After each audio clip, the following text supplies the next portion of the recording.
This problem has appeared on International Math Olympiad, or IMO shorter. IMO is a competition for pre-college students.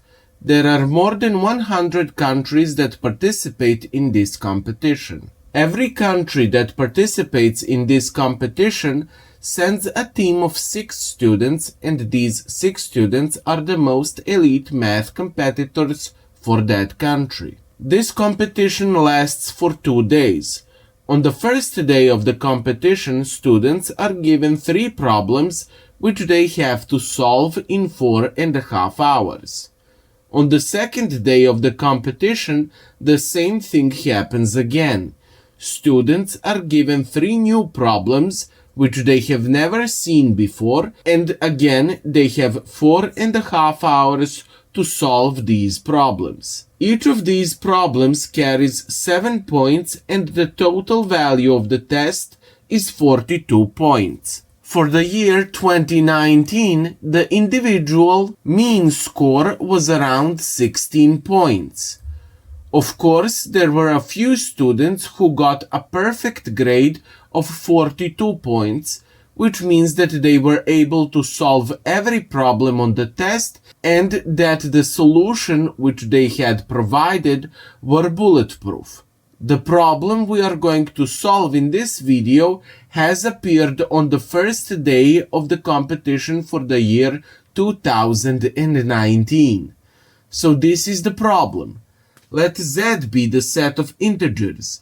Determine all functions f which map z on z such that for all integers a and b, the statement f of 2a plus 2f of b's is equal to f of a plus b.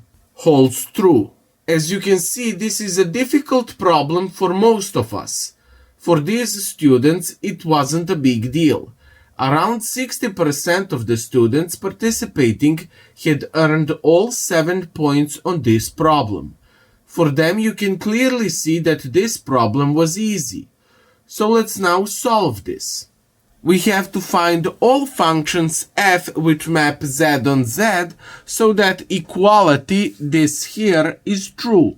For problems like this one, you want to plug in the numbers in order to see where that is going to lead you to. Let's see what happens for a is equal to 0. We get that f of 0 plus 2f of b is equal to f of b. Let's suppose that this is true for all integers b. What we can do then is write that for all x's which are from the set z, which is the set of all integers, f at the dot 0 plus 2f at the dot x is equal to f of x. Let's now see what happens for the special value of a is equal to 1. Again, we are going to plug this a is equal to 1 in the equation which we are given at the start of the problem. So we get that f of 2 plus 2f of b is equal to f of 1 plus b. Now we can take this value for f of 1 plus b, and we are going to plug that into the previous step for f of x. Basically, we are going to take that x is equal to 1 plus b. And let's see what happens. We get that f of 2 plus 2f of b, which is this side, is equal to f of x, and x is 1 plus b, so we get f of 0 plus 2f of 1 plus b. This now becomes another identity. Remember that this is true for all integers b, so we are going to use x here again. For every x that is an integer, we get that f of 2 plus 2f of x is equal to f at 0 plus 2f of 1 plus x. Let's now manipulate this equation. Let's first put all the constant terms on one side of the equation and all the terms with x on the other. So we get that f of 2 minus f of 0 is equal to 2f of 1 plus x minus 2f of x. We can divide this entire equation by 2.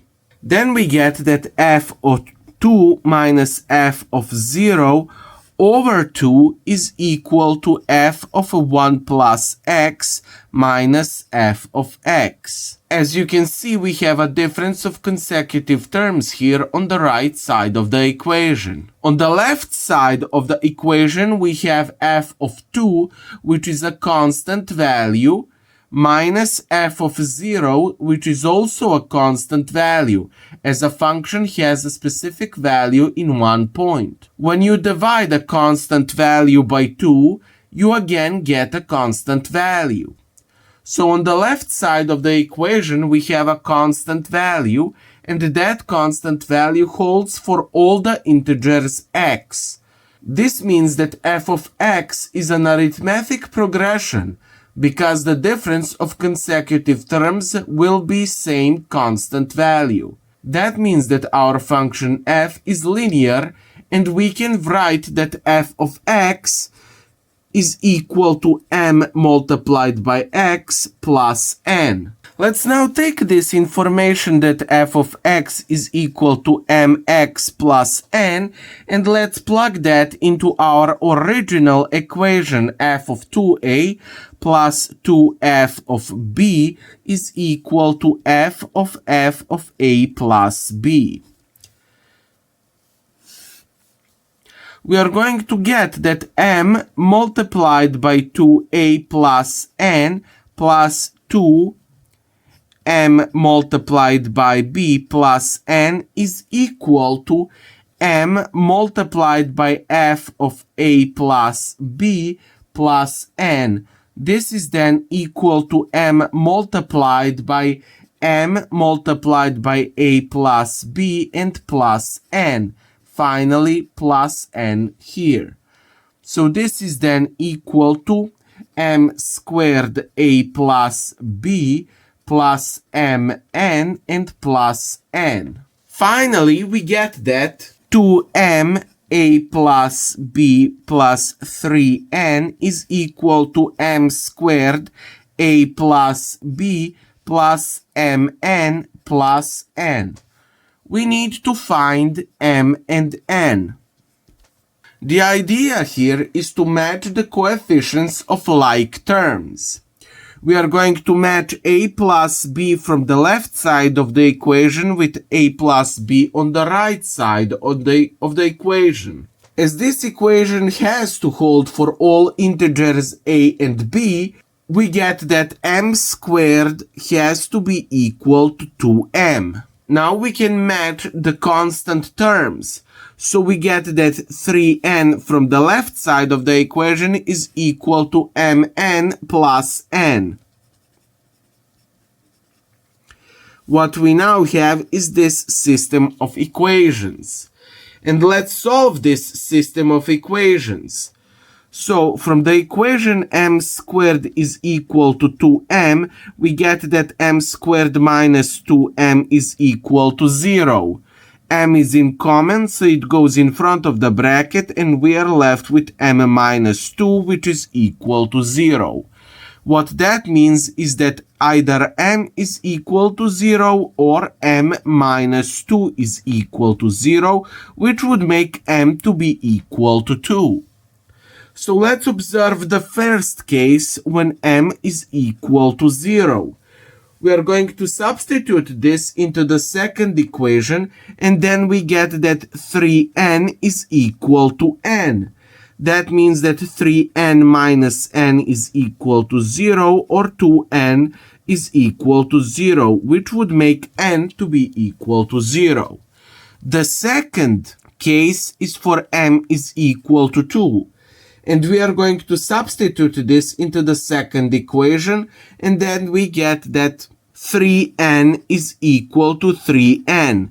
This equation here, 3n is equal to 3n, holds for all integers n. What we have now are the possibilities for our solution.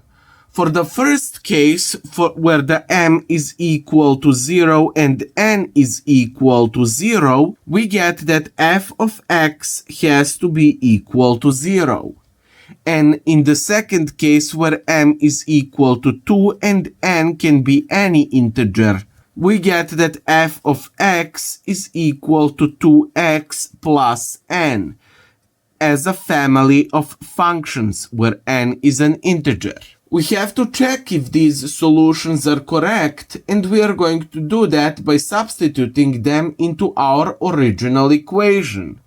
Remember, the original equation was f of 2a plus 2f of b is equal to f of a plus b. When we substitute that f of x is equal to 0, we get that 0 plus 0 is equal to 0. So 0 is equal to 0. In the second case, which I am not going to fully write down, but you are going to get 4a plus b is plus 3n is equal to 4a plus b plus 3n, which means that we have the true solutions, as this holds true and this holds true. Finally, these are the only solutions. As you can see, this problem has infinitely many solutions, and these solutions are f is identically equal to 0, or the solutions are f of x is equal to 2x plus n, where n is any integer. Thank you for watching. I hope that you have liked this video and that you can now appreciate the Math Olympiad problems way better, as this one, which is very difficult, competitors of the Olympiad have found to be on the easier side. Please like, share and subscribe, and I'll see you in the next video.